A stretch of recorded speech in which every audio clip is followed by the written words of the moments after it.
ሰላም ውድ አድማጮቻችን በአዳዲስ መረጃዎች ተመልሰን መጥተናል። የዛሬው ፕሮግራማችን የሚያጠነጥነው ቸልሲ በክረምቱ የሚፈልጋቸው አጥቂዎች አሉ። ስለዚህ ከነዛ አጥቂዎች ቸልሲ ማንን ያስፈርማል፣ የትኛውስ የተሻለ አጥቂ ነው የሚለውን ምናይ ይሆናል። የምናያቸው አጥቂዎቹን በሁለት ከፍለን ነው። ሶስቶቹ አጥቂዎች 6 አጥቂዎች ናቸው ብያቸዋለሁ። ሶስቱ ኢሊት ሌቭል ወይም ደግሞ ከፍ ያለ ደረጃ ያላቸው ቸልሲን በመጡበት ዓመት ለውጥ ማምጣት የሚያስችሉ ናቸው። ሶስቱ አጥቂዎች ደግሞ የፕሮጀክት አጥቂዎች የምንላቸው ቸልሲን በሚቀጥሉት ዓመታቶች ውስጥ ለውጥ ማምጣት የሚችሉ ናቸው። ስለዚህ የመጀመሪያ ስማቸውን ልንገራችሁ። ቪክተር ኦሲሜን፣ ዮኮሬስ እና አሌክሳንደር ኢዛክ በኢሊት ሌቭል ቸልሲን በመጡበት ዓመት ለውጥ ማምጣት የሚችሉ ቸልሲን ወደ ዋንጫ ተፎካካሪነት የሚገፉ ናቸው። ሶስቱ ደግሞ ሁጎ ኢኪቲኬ፣ ሊያም ዴላፕ እና ቤንጃሚን ሴስኮ። ሶስቱ ደግሞ እንግዲህ ከኒኮላስ ጃክሰን ጋር መፎካከር የሚችሉ ቸልሲን ወደ ተሻለ አቅም ሊያሳድጉ የሚችሉ ነገር ግን በአሁኑ ደረጃ በዓለም ላይ ካሉት ምርጥ ከፍተኛ ደረጃ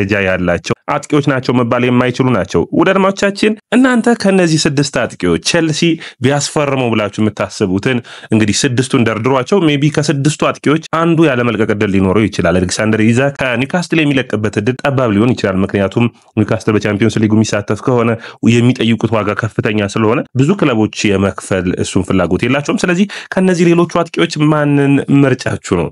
ኮሜንት መስጫ ቦክስ ላይ አስቀምጡልኝ። እኛ እያንዳንዳቸውን እንግዲህ ኤፍቢ ሪፈሪ የሚባል ዌብሳይት አለ። እዛ ጋር ያሉ ቁጥራዊ መረጃዎችን እናወዳድራቸውና የእናንተ እይታ እስኪ አስቀምጡልን። ቸልሲ በክረምቱ ማንን አጥቂ ያስፈርማል? ዛሬ የምንመልሰው ሐሳብ ይኖራል። ኮሜንት መስጫ ቦክስ ላይ አስቀምጡልኝ። የመጀመሪያው ሐሳብ የሚሆነው እንግዲህ አጥቂዎቹ ገበያ ላይ ያሉ ወይም ቡድኖቹን ይለቃሉ ወይ ነው እንጂ ኤርሊንግ ብሮት ሃላንድ፣ ኪሊያን ምባፔ እንደዚህ አይነት አጥቂዎችም በዓለም ላይ እንዳሉ ይታወቃል። ስለዚህ የሚለቁበት እድል ሰፊ የሆኑትን ነው የምናወራው። አሌክሳንደር ኢዛክን ለምሳሌ ብታዩት ኒውካስትል እንግዲህ ይህ አጥቂ በዘንድሮ ውድድር ዓመት አስደናቂ ብቃቱ ላይ ነው የሚገኘው። ወጥነት፣ ጎል የማስቆጠር አቅም ከጃክሰን የተሻለ መሆን የቸልሲ አጥቂ ምልመላ አንዱ ኃላፊነቱ። ከዛ ውጭ 20 እና ከዛ በላይ በፕሪሚየር ሊጉ ጎል ማስቆጠር ለቸልሲ ባለፉት ዓመታቶች የተቸገረባቸው ናቸው። ስለዚህ ይህንን መፍትሄ የሚያመጣ አጥቂ ነው የሚፈልጉት። ስለዚህ ኢዛክ፣ ኦሲሜን፣ ቪክቶር ዮኮሬስ ይህንን በፕሪሚየር ሊጉ መጠው የሚያስቆጥሩና የተሻለ ብቃትን የሚያሳዩ ይሆናል። የመጀመሪያው አጥቂ የሚሆነው እንግዲህ ኦሲሜን ነው። ኦሲሜን ባለፈው የክረምቱ የዝውውር መስኮት ቸልሲ ሊገባ ጫፍ የደረሰ ነበር። ቸልሲ ኦሲሜንን አምጦ ቢሆን በኔ እይታ አሁን ካለበት ደረጃ 3ኛ ደረጃን የመያዝ አቅሙ ከፍ ያለ ይሆናል። አትሊስት በኦሲሜን ምክንያት 6 እስከ 9 ነጥቦችን የማግኘት እድል ይኖረው ነበር። ስለዚህ እንደዚህ አይነት ዝውውሮች ለቸልሲ ያስፈልጋል። ይህ አጥቂ እንግዲህ በየ73 ደቂቃው ጎሎችን ያስቆጥራል። በየጨዋታው እስካሁን ድረስ በቱርክ ሊግ 7.5 ሬቲንግ ተሰጥቷል። 26 ዓመቱ ላይ ይገኛል። 3 ቀላል ጉዳቶች አጋጥመውታል። ባለፉት በቱርክ ሊግ ባለደረጋቸው 23 ጨዋታዎች 20 ጎሎችና 3 አሲስቶችን አድርጓል። አሁን የዚህ ተጫዋች ጥሩ ብቃቱ ምንድነው ካላችሁኝ ምንም ስለ ኦሲሜን ማውራት የሚያስፈልግ አይመስለኝም። ናፖሊን በስኩዲቶ ባለቤት ያደረጋቸው እንዲያሸንፉ ያደረጋቸው እሱ ነው። ከ31 ዓመት በኋላ ማራዶና እንግዲህ ከማራዶና በኋላ ለመጀመሪያ ጊዜ ማለት ነው። ከዛ ውጭ የቡድኑ አቅም መሆን የሚችል ነው። ኦሲሜን እና ኒኮላስ ጃክሰንን ብታወዳድሯቸው ኦሲሜን በጣም የተሻለ ነው። በምን ካላችሁኝ ጎል በማስቆጠር ሊንክ አፕ ፕሌው ጃክሰን የተሻለ ነው። ስለዚህ የተለያየ አይነት ሚና ያላቸው ሁለት አጥቂዎች የሚኖሩ ይሆናል። ያኔልካና የድሮግባን አይነት ሚና የሚያስታውስ በቸልሲ ቤት የሚታይ ይሆናል። ስለዚህ ምንም ጥያቄ የለውም። ሁለተኛው አጥቂ የሚሆነው ቪክቶር ዮኮሬስ ነው። ቪክቶር ዮኮሬስ ስዊድናዊው የአጥቂ እንግዲህ 26 ዓመቱ ላይ ነው የሚገኘው። እንደ ኦሲሜን ሁሉ 1.87 ነው። በቀኝ እግሩ ነው ጎሎች የሚያስቆጥረው። በ25 ጉዳት አጋጥሞት ነበር። በ39 ጨዋታዎች 40 ጎልና 10 አሲስት። ይህ ቁጥር አስገራሚ ነው። ከኦሲሜንም ትንሽ የተሻለ ሆኖ ይታያል። በጎል አስቆጣሪነቱ በኩል በጣም የሚገርም አጥቂ እንደሆነ ይታያል። ኤክስጂ ወይም ደግሞ ጎል ማስቆጠር የነበረበት የተፈጠረለት እድል 26 ነው። 40 ጎል አስቆጥሯል። ምን ያክል ልዩነቶችን መፍጠር የሚችል ነው። በየ27 ደቂቃው ጎል ያስቆጥራል። በጣም ቪክቶር ዮኮሬስ ፖርቹጋል ሊግን ከእንግሊዝ ፕሪሚየር ሊግ ጋር ማወዳደር አይቻልም እንጂ በቁጥር መረጃዎች የማይታመኑ ናቸው። አትሊስት ግን በ0.7 ወይም ደግሞ በ3/4ኛ ቢቀንስ እንኳን በፖርቹጋል ሊግ 40 ጎል ያስቆጠረ አጥቂ በእንግሊዝ ፕሪሚየር ሊግ 30 ቢያስቆጠር ትልቅ ቁጥር ነው። ዳልማቸው በፕሪሚየር ሊጉ 20 በሌሎች ውድድሮች 10 ቢያስቆጠር ቸልሲን ወደ ሌላ ድል የሚገፋ ይሆናል። ነገር ግን በዚህ ተጫዋች ጉዳይ አርሰናል ጠንክሮ እየገፋ ነው የሚገኘው። ቸልሲ ከስፖርቲንግ ሊዝበን ጋር ዳሪዮ ኢሱጎን፣ ጆቫኒ ኮንዳን አስፈርመዋል። ግንኙነቶችን መፍጠር ቢችሉ ይህንን ተጫዋች ለማስፈረም ከሞከሩ የተሻለ ስኬታማ ሊሆኑ የሚችሉበት እድል ይኖራል። ሶስተኛው የሚሆነው ያው የእንግሊዝ ፕሪሚየር ሊጉ ድምቀት 150 ሚሊዮን ፓውንድ የሚገመተው የኒውካስትሉ አጥቂ ስዊድን ስዊድናዊው አሌክሳንደር ኢዛክ ነው 25 ዓመቱ ላይ ይገኛል ሜትር ከ93 ነው በዘንድሮ ውድድር ዓመት ሁለት የጉዳት አጋጥሞታል በ33 ጨዋታዎች 23 ጎሎችና 5 አሲስቶችን አድርጓል 28% ወደ ጎል እድሎችን የመቀየር አቅም አለው አሌክሳንደር ኢዛክን ማብራራት አይቻልም በቃ በፕሪሚየር ሊጉ ካሉ ምርጥ አጥቂዎች ውስጥ አንዱ ነው አንዳንዶቹ እንዲሁም ከሃላንድ ጋር ፎካክሩታል ምክንያቱም የተለያዩ አይነት ጎሎችን ነው የሚያስቆጥር የሚችለው አሌክሳንደር ኢዛክ የፕሪሚየር ሊግ ጎሎች ነው አሌክሳንደር ኢዛክን ቸልሲ ቢያስፈርም 25 ጎል የተሻለ ከ25 በላይ ጎሎችን ያስቆጥራል ከፓልመር እድሎች ተፈጥረውለት ከመስመር ላይ የሚጫወቱት የተሻሉ ፐርፎርማንስ የተሻለ አጥቂ ነው ብዬም አስባለሁ ምን ታስባላችሁ እናንተስ ኮሜንት መስጫ ቦክስ ላይ አስቀምጡልኝ ሶስቱ እንግዲህ ቸልሲ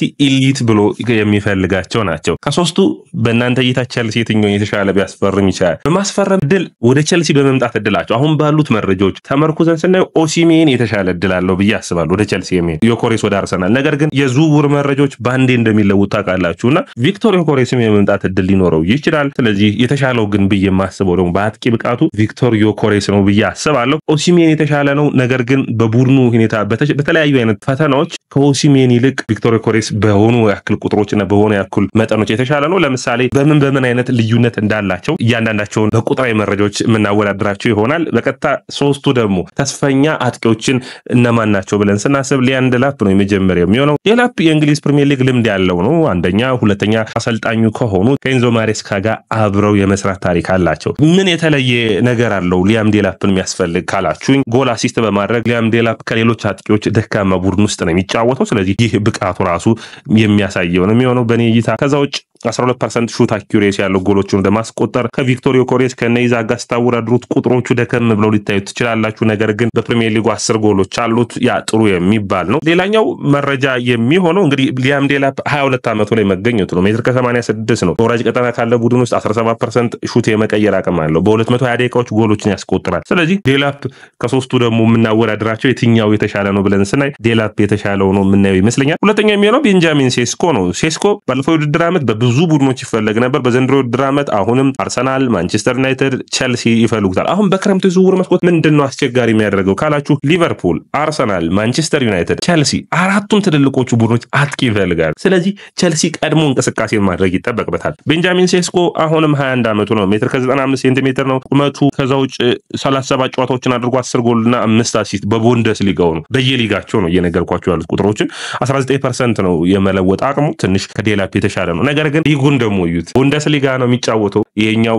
እንግሊዝ ፕሪሚየር ሊግ ላይ ነው የሚጫወተው ስለዚህ ልምድ ያስፈልገዋል ባንድ የመጡ ቶፕ ጎል አስቆጣሪ ሊሆን የሚችልበት እድል እንዳለ ሁሉ ሊቸገርም የሚችልበት እድል እንደሚኖር የሚጠበቅ ነው የሚሆነው ሶስተኛው የኢንትራ ፍራንክፈርቱ አጥቂ ሁጎ ኢኪቲኬ ነው ሁጎ ኢኪቲኬ እንግዲህ 22 ዓመቱ ላይ የሚገኝ ነው ሜትር ከ89 ነው ቁመቱ 26 ጨዋታዎችን አድርጎ 13 ጎሎችና 4 አሲስቶችን ማድረግ ችሏል ጀርመን ቡንደስሊጋ ስለዚህ በእነዚህ ቁጥሮች ካያችሁት የተሻለ ነው ከቤንጃሚን ሴስኮ የመለወጥ አቅሙ 14% ነው በሹት አኩሬሲው ትንሽ ደከም ያለ ነው 152 ደቂቃዎችን ይጫወታል ከጃክሰን ጋር የሚመሳሰል አይነት ፐርፎርማንስ አለው ያ ማለት ነው ከተጫዋቾቹ ጋር በውህደትና እንዲሁም ደግሞ በሊንክ አፕ ፕሌው የተሻለ ፐርፎርማንስ እንዳለው ያሳያሉ ቁጥራዊ መረጃዎቹ ያንን ያሳያሉ ስለዚህ ሁጎ ኢኪቲኬ ሊያም ዴላፕ ቤንጃሚን ሴስኮ እነዚህን ጠቅላላ እንግዲህ በቁጥራዊ መረጃዎች እናወዳድራቸዋለን በእድሜ ካየናቸው ግን 22 እና 21 ዓመታቸው ላይ ይገኛሉ ኒኮላስ ጃክሰን በቅርቡ ነው 23 ዓመቱ የሚይዘው ስለዚህ በአጠቃላይ ኒኮላስ ጃክሰን ጋር ተቀራራቢ ሆኑ ከጃክሰን ጋር መፎካከር የሚችሉ ናቸው ስለዚህ በሚቀጥለው ውድድር ዓመት ቸልሲን ወደ ዋንጫ ይገፉታል ወይ እንግዲህ እግር ኳስ የማይገመቱ ብዙ ነገሮች እንዳሉት ይታወቃል ነገር ግን እነዚህ አጥቂዎች